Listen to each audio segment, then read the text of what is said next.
Hey YouTube, Satoshi Matrix here yet again bringing you another video. In this installment of the Controller Chronicles, I'll be taking a look at one of the most expensive arcade sticks I own, and that is the Hori RAP2 Sanwa Addition controller for the PlayStation 2. This controller, launched in around 2005, is a Japanese exclusive of the Hori Store in Japan, so this wasn't even in Japanese retail stores. Weighing in at a hefty $250 when it was new, this controller is still quite rare and fetches even that much used. So I feel pretty lucky to own this controller. So let's go over its features. This is a very heavy, very solid, rugged controller. It is absolutely top of the line. It has a JLF joystick that's made by Sanwa.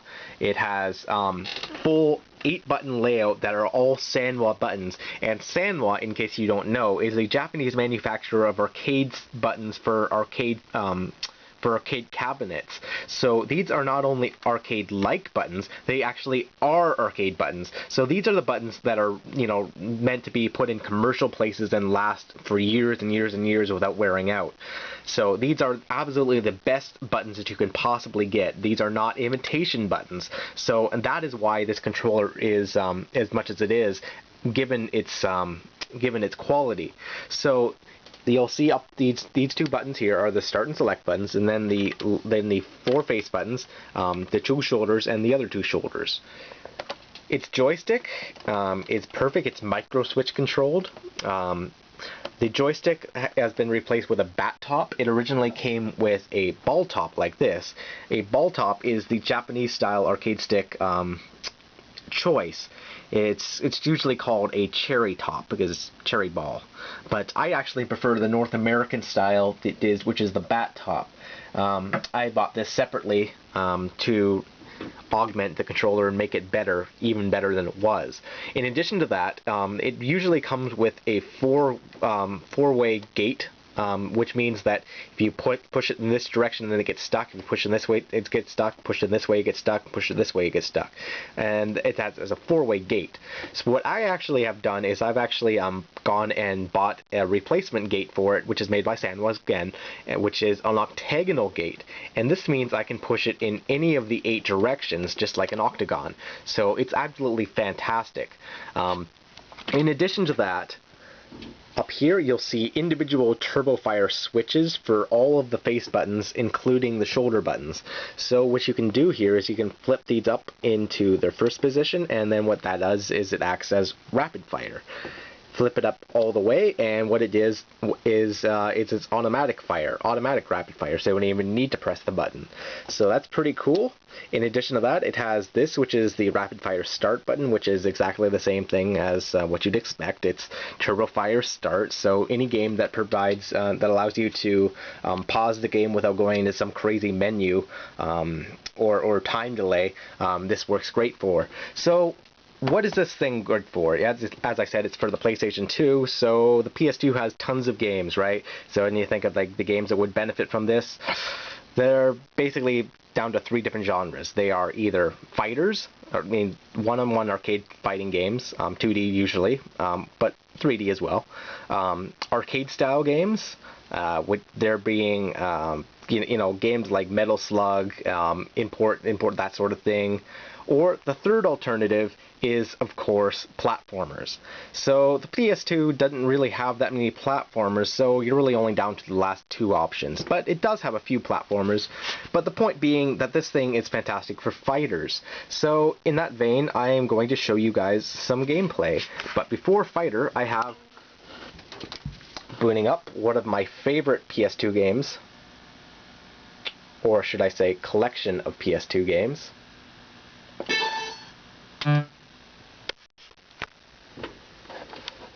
Put the camera down. This is Mega Man X Collection. So I think I'm going to choose Mega Man X. I'm going to lower the volume a little, because that's a little loud.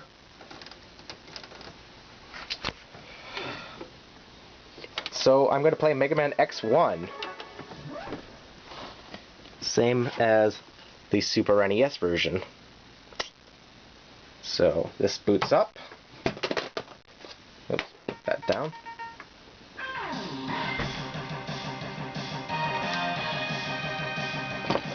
Let's go down to options, press start.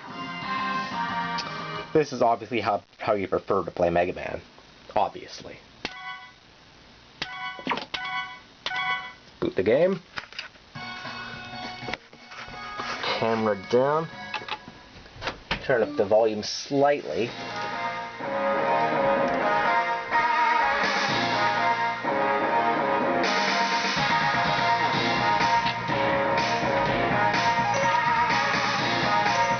I'll go to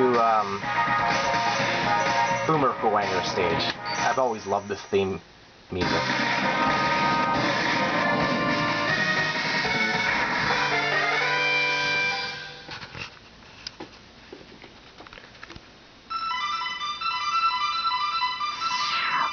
So, move around with the arcade stick, left and right,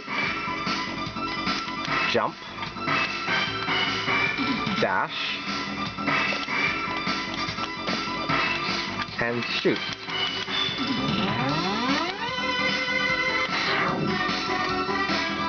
Change weapons.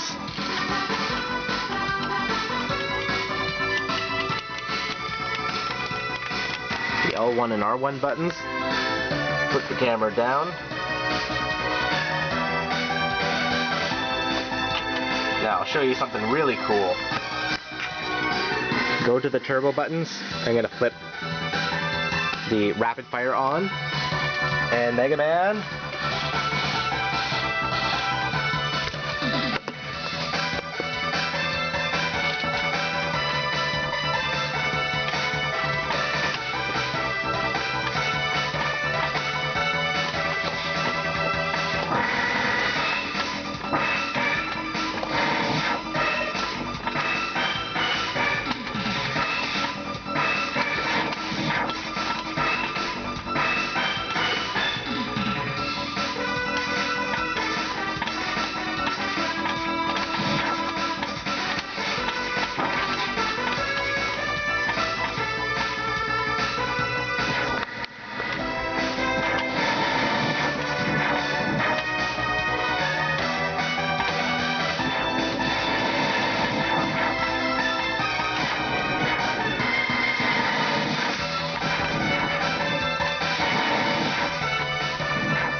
I think you guys get the point.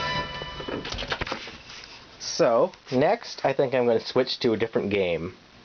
Put the camera down while I do this.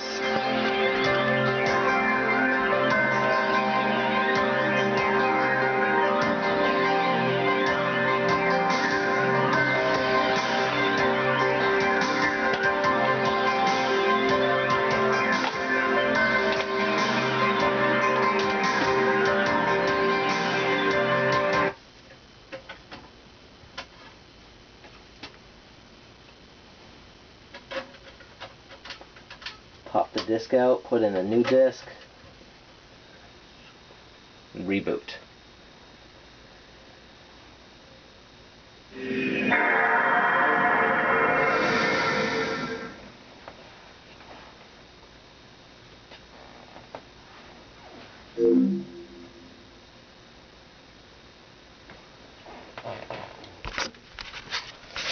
So, as you can see, this has a ridiculously reflective top surface, so you can actually replace the surface and put on your own custom label, laminate label if you want. Show you guys just how to fix this thing. Made to be broken. Capcom versus SNK2. Keep rocking, baby. So let's go to the training mode.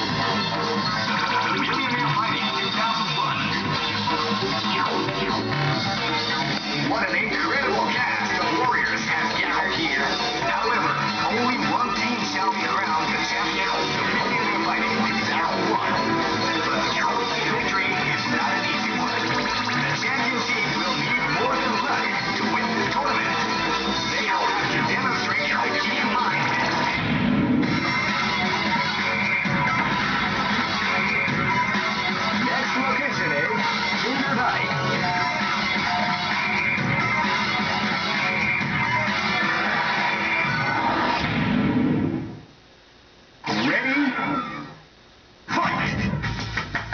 here I'm Athena versus Chun-Li.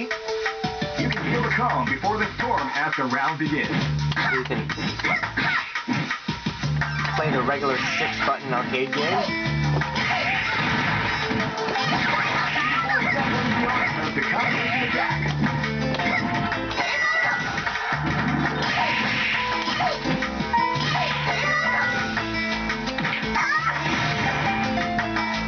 And again, with real arcade controls.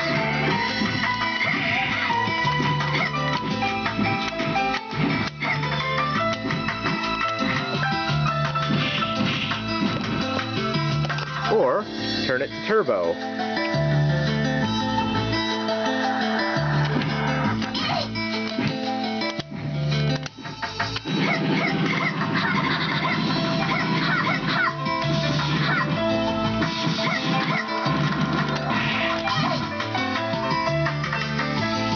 So, I'm going to show you guys one more game.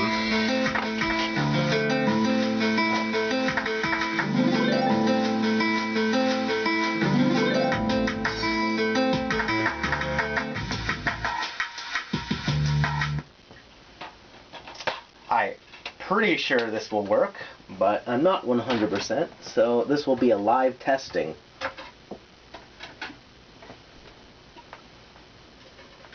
Let's put the disc in, turn it on, and hope for the best. Show you guys some angles of this controller, so you can see its size and thickness. Rubber feet on the bottom.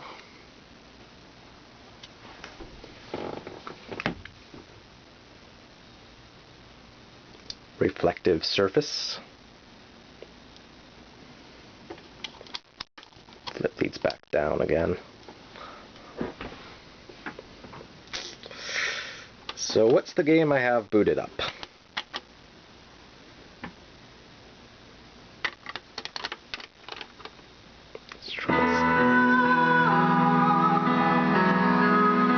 That's right, it's Odin Sphere.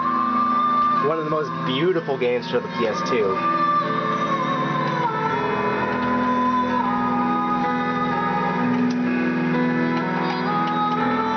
But unfortunately, it doesn't look like I can use this controller to play this game.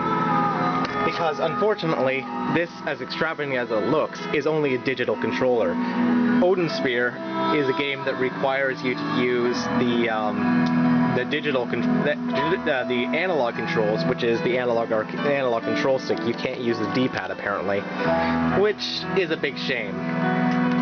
That is really a shame, but I'll put this on just to show you this beautiful game anyway.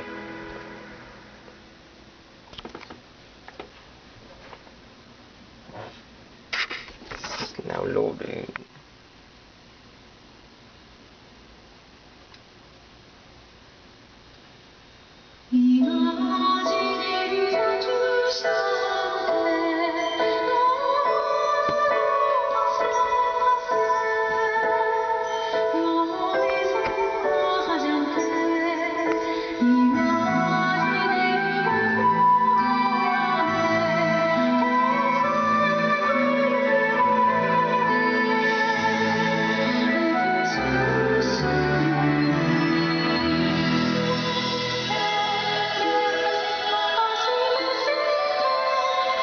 Well, that about wraps it up for me. So if you see this controller and see it for a reasonable price, definitely get it. It's definitely recommended. So that'll be it for me for now. So thanks for watching.